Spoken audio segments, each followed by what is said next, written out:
Good morning, West Jackson, especially to those who I've not met yet. So my name is Dave Runyon. I served as a pastor for a little bit over 10 years in the Denver metro area, and I've spent the last 10 years running an organization that helps the churches in our city work together and to work as one team in our area. And so it's good to meet many of you. I'll just summarize really quickly what we've been talking about last night for some of the core group leaders that were there, and then this morning in the 9 o'clock service. I could summarize it by saying this. As Christians, if you take your faith seriously, it might be a good idea to know your neighbor's names. That's all you missed, really. So you're all cut up now. No, my friend just said, in order to love somebody, it's helpful to know their name. And so by doing that, and by just then taking the next small step and the next small step, we can go out and we have this incredible opportunity to go out into the mission field that is right around us and to be the presence of God and to be kingdom agents in the apartment complexes or the neighborhoods or the ranch communities, wherever you happen to be. And so we ended at the 9 o'clock service looking at this passage in Acts 17, and we'll start there again. Paul is wandering around the city of Athens, we're told, and he notices that these are a bunch of very, very religious people.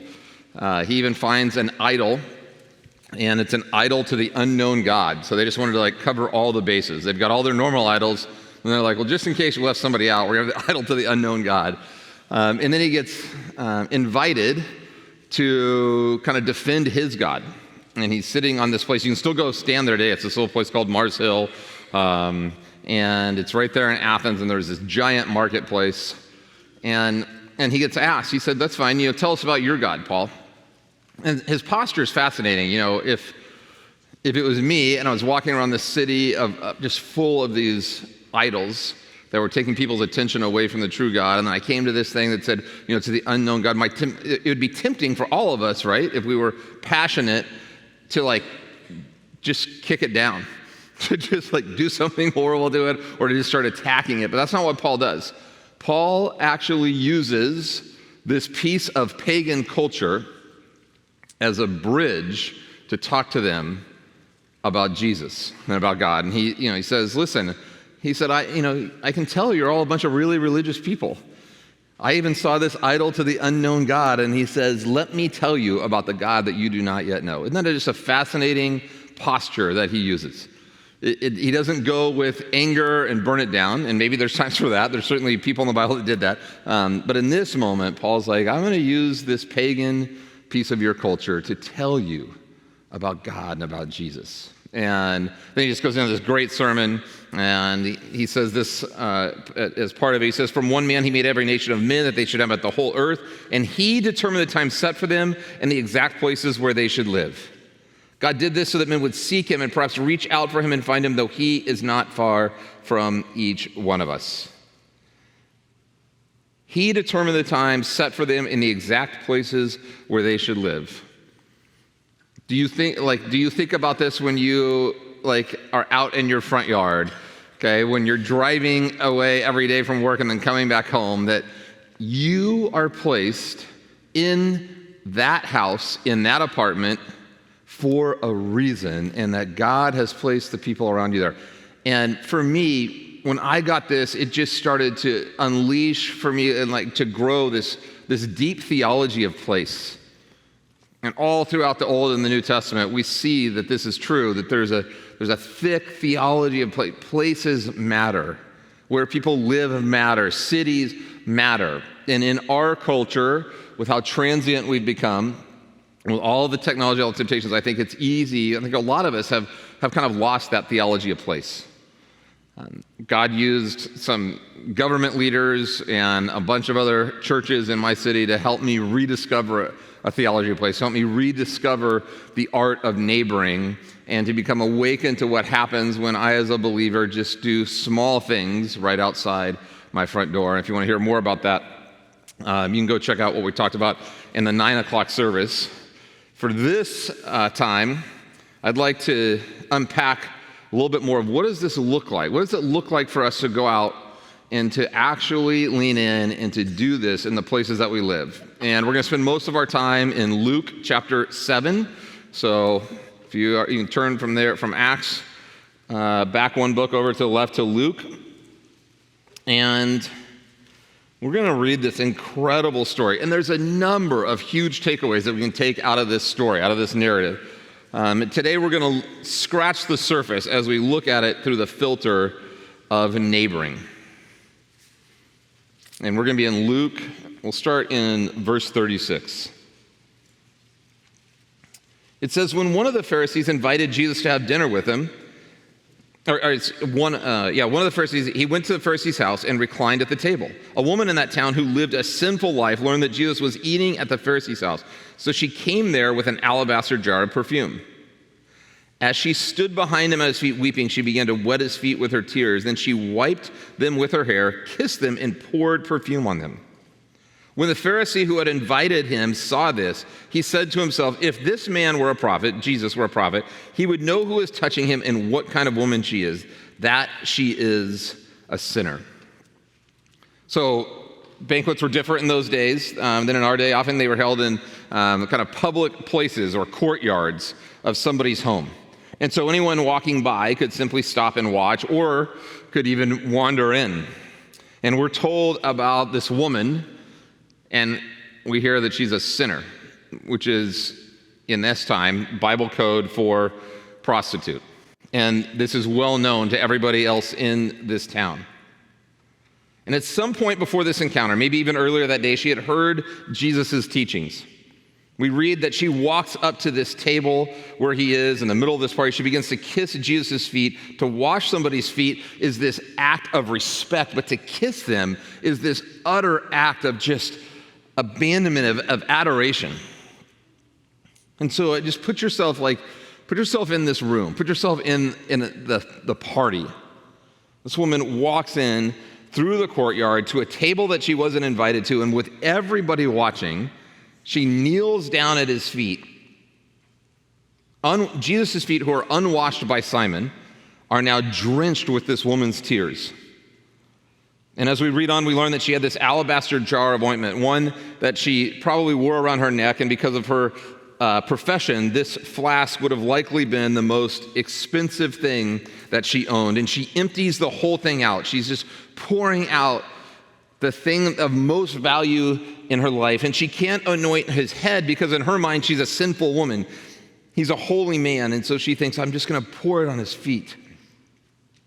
And then we learn that Simon, this religious leader, is sitting there watching all of this unfold. And we're told that he really doesn't see what's happening. So again, in verse 39, it says, when the Pharisee who invited him saw this, he said to himself, if this man were a prophet, he would know who is touching him and what kind of woman she is, that she is a sinner. Simon takes all of this in, and he just thinks to himself, Jesus must not be the real deal. Because if he was, he would never allow this to go down. And then Jesus does something incredible that would spook me if I was Simon. He responds to what Simon is thinking.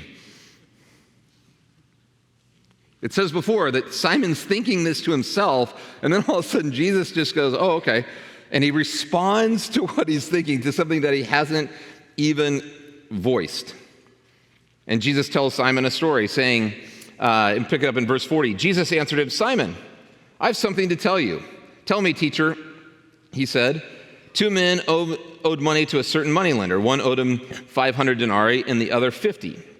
So 1 denarii back then was equivalent to about a day's wage. Neither of them had the money to pay him back, so he canceled the debts of both. Now, which of them will love him more? So today that parable might sound like this. There were 2 people, one of which had, just through kind of like falling behind each month, had racked up about $10,000 in credit card debt.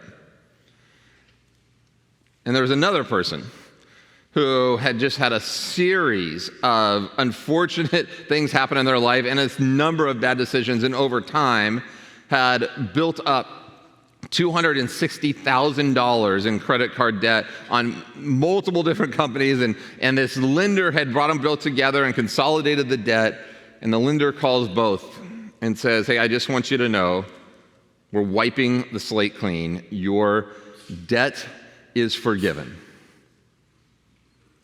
Which of those two is going to be moved the most?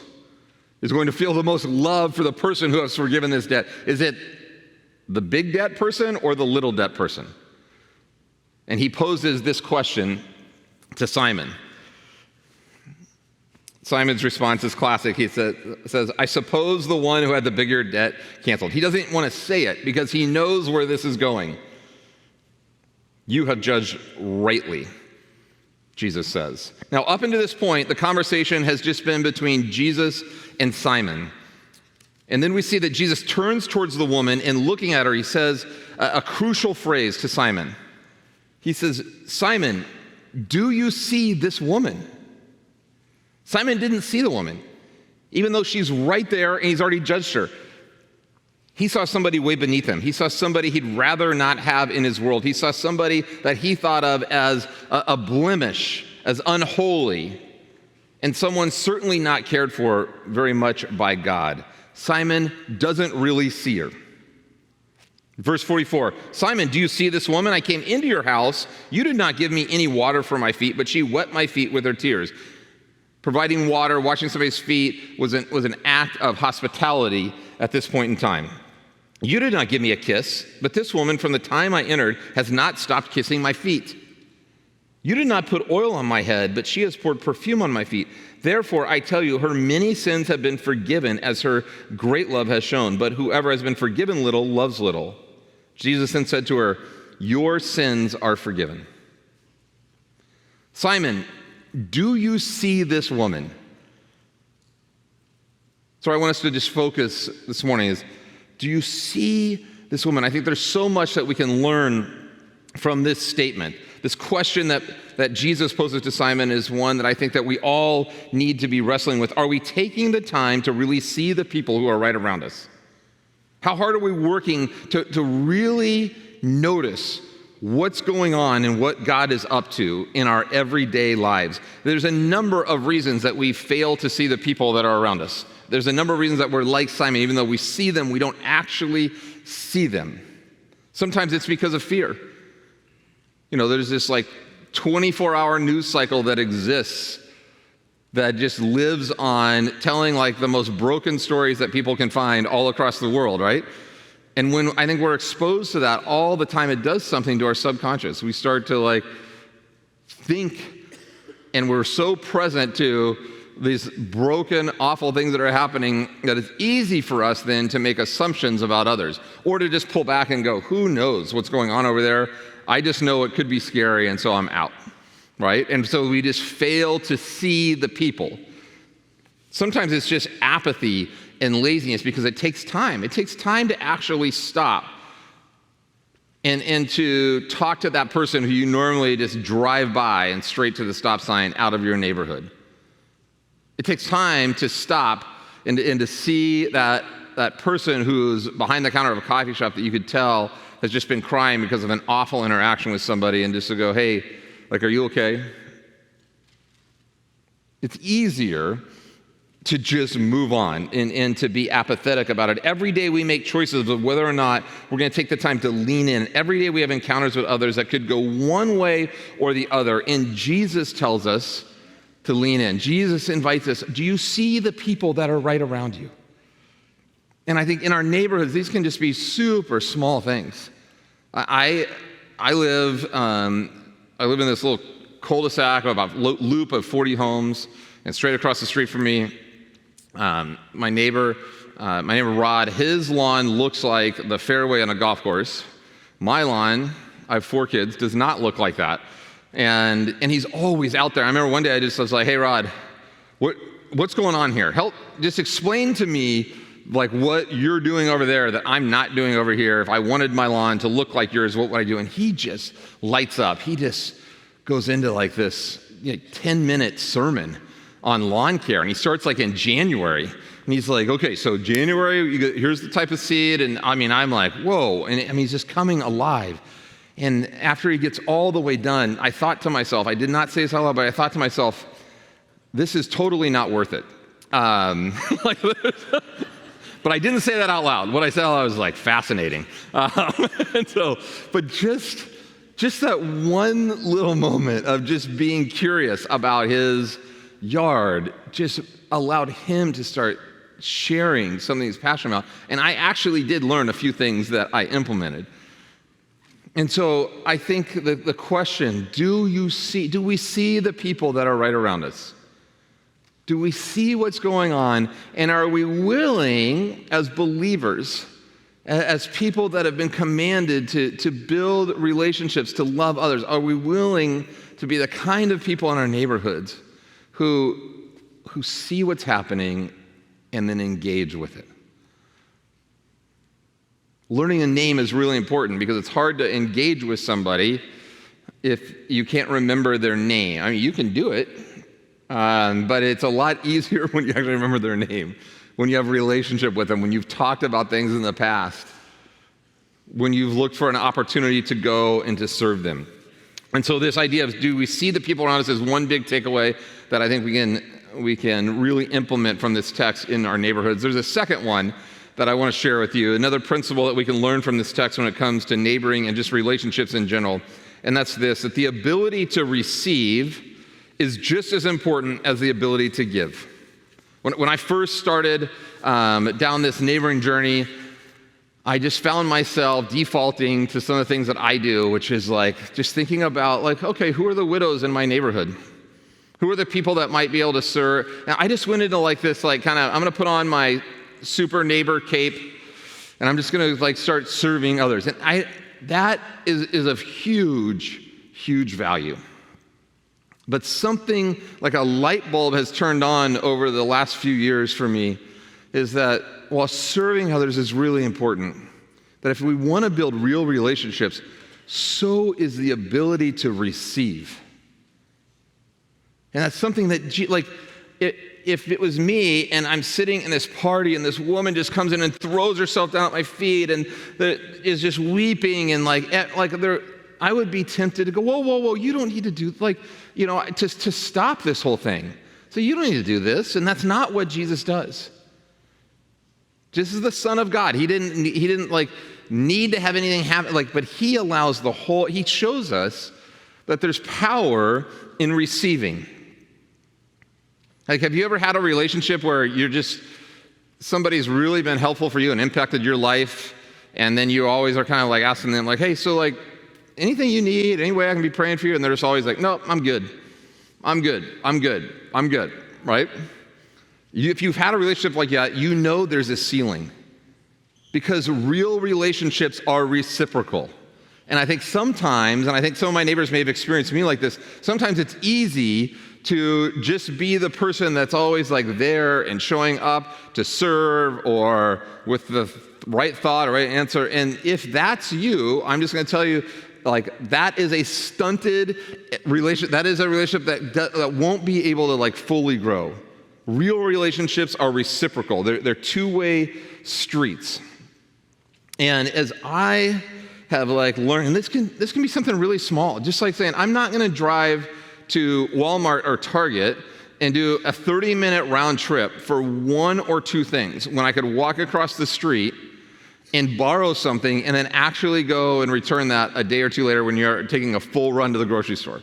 And that seems really small, but there's like an exchange of dignity that happens when you just put yourself in a position to go, hey, like, could I borrow this? Or for me, I remember one of the things that changed my life and my neighborhood the most was something that happened where I just threw myself into a world that was completely foreign to me.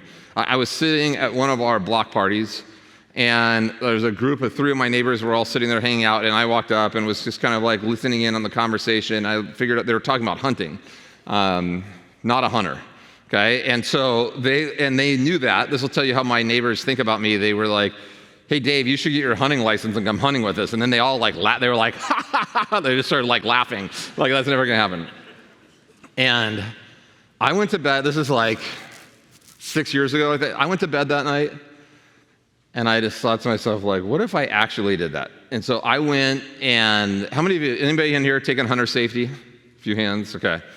So for those of you that have not taken hunter safety, I'm gonna tell you, I went into like the basement of some strange sporting goods store and then spent 8 hours watching these videos that were made in the 1970s about like people that like drink beer and then shoot their feet off.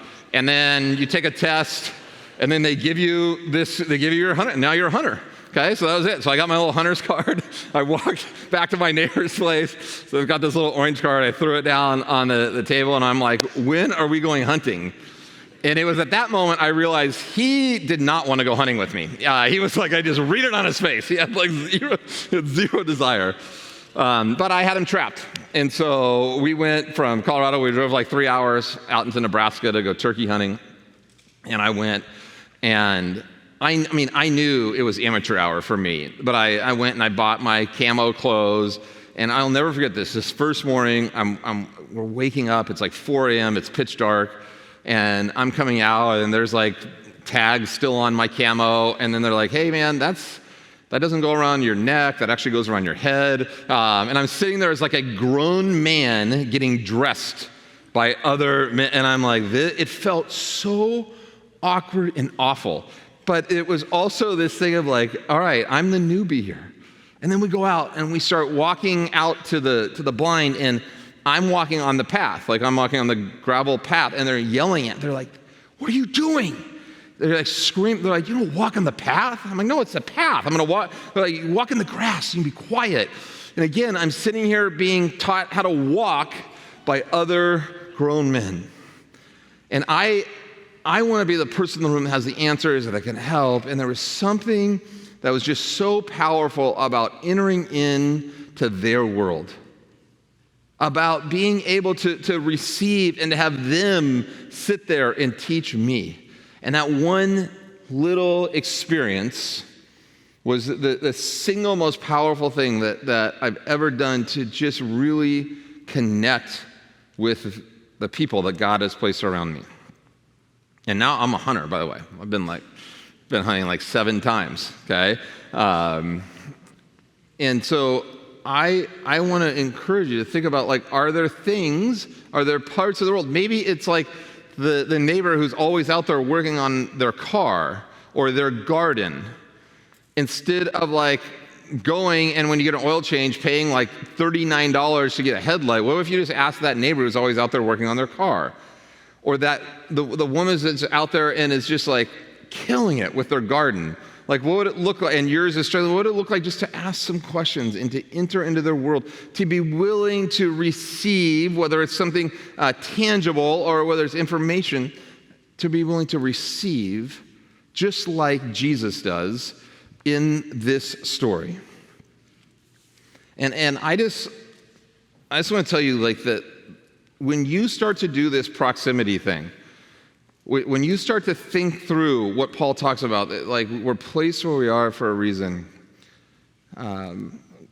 amazing things happen. Like, most of my relationships in my world are because of affinity, and most of my relationships in church have been like, I'm in this small group, and it's because our kids are about the same age, and it's because of this. And like, if I'm going to be really honest, like, I just gravitate towards relationships and towards people who are funny and who love sports and who are rich. This is going to be a confession moment for me, okay? I like to laugh a lot, so I just like to hang around funny people.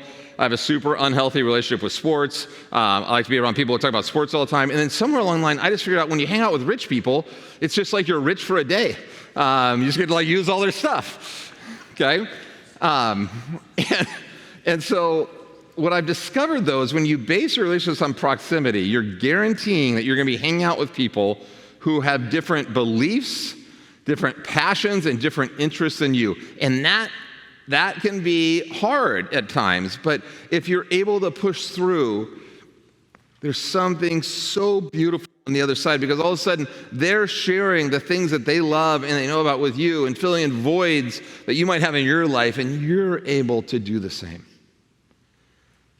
And I think more than anything, like what our world needs right now, when we are more polarized, it feels like, than we've ever been, is space for people to build relationships with people who they don't have everything in common with, but they even have a different worldview or different political view or any of those things. I think this proximity thing gives us as believers space to do that. And that's been one of the huge gifts for me. And then I'll just tell you this, like, it doesn't have to be like it does. You can just show up and be yourself. What I've come to learn is that people talk about and share about the things that they love. Okay? If you are around me for 2 hours, you're going to find out that I play way too much golf. Okay? And if I was around you for 2 hours, I'm going to find out things about you. And here's the great news. If we love Jesus, if that's something serious about that we're about in our lives, we can't help but talk about it as we get to know people more and more. And that's what I've seen in my city, and that's my prayer here at West Jackson, is that this would become a place where people are connected into networks of people, whether it's in your neighborhood or whether it's at work, or it's people that God has placed around you that you rub up against and bump shoulders with on a regular basis, and that as those relationships develop, as you lean in, is that you realize like what you do in your front yard counts. What you do at work counts. What you do, the relationships that you build with the other parents on your kids or grandkids' teams, that counts. And my prayer is that as you continue to lean into those relationships, that won't just stay at the surface, but that you start to share the things that you love. And that one of those is why you've decided to orient your life around God and around Jesus. And that's my prayer and my hope, is that you will be able to share in very authentic, winsome ways that, like, the way that Jesus talks about living, it really is the best way to live. And we're in a world that's dying to hear that. And there's all kinds of barriers and baggage and things that it may not look like they're open to it, but I'm just going to tell you, when you start to build relationships, they are. I just want to say that again. The way that Jesus talks about living, it really is the best way to live. And God has used this whole journey with literal neighboring to remind me of that. So oftentimes, it's easy to come in here and we read a passage, especially one that we've heard hundreds of times over and over again, like love your neighbor, and to go, man, that's good, that's great. And then we just walk out the doors and we don't actually align our actions with it. And so what I'm excited about, why it's been a lot of fun to be here the last 2 days and to spend time with you, is that as you start to walk this out, God's just going to keep giving you another breadcrumb and another breadcrumb and another breadcrumb to follow. And the people in this church have the ability, the potential to go out and to be salt in their neighborhoods and in new ways than you have before. And I think we're just at a time when that is needed more than ever. And so that's my prayer for you. That's my prayer for this church. Andy, it's been an honor to come. I've been in that chair. It's strange to have like other people up here, and it's probably really nerve-wracking too. I used to sit there and go, oh, I just hope this person doesn't like do something awful. So I hope this is fun. It's been an honor to be here. It's been a lot of fun to be with your church, and I'm excited. I'm hopeful about hearing stories, the stories that are going to take place over this next year. The neighbors, those 3 couples that are up here on this, we need more of that. Okay, we need more of that, and I love this hearing them in like the practical things that they're doing that are making a difference in their neighborhoods. And so, if you'll pray with me, Jesus, thank you so much for this church, for the deep history that West Jackson Baptist has in this area. So God, we thank you for that. Lord, thank you for these couples, and I know there's many more here that are already doing this. They're already living out the great commandment in an amazing way. Thank you for them, Lord. We just pray for more and more of that. God, help us to love you with everything that we have. And to love our neighbors well. In your name, amen.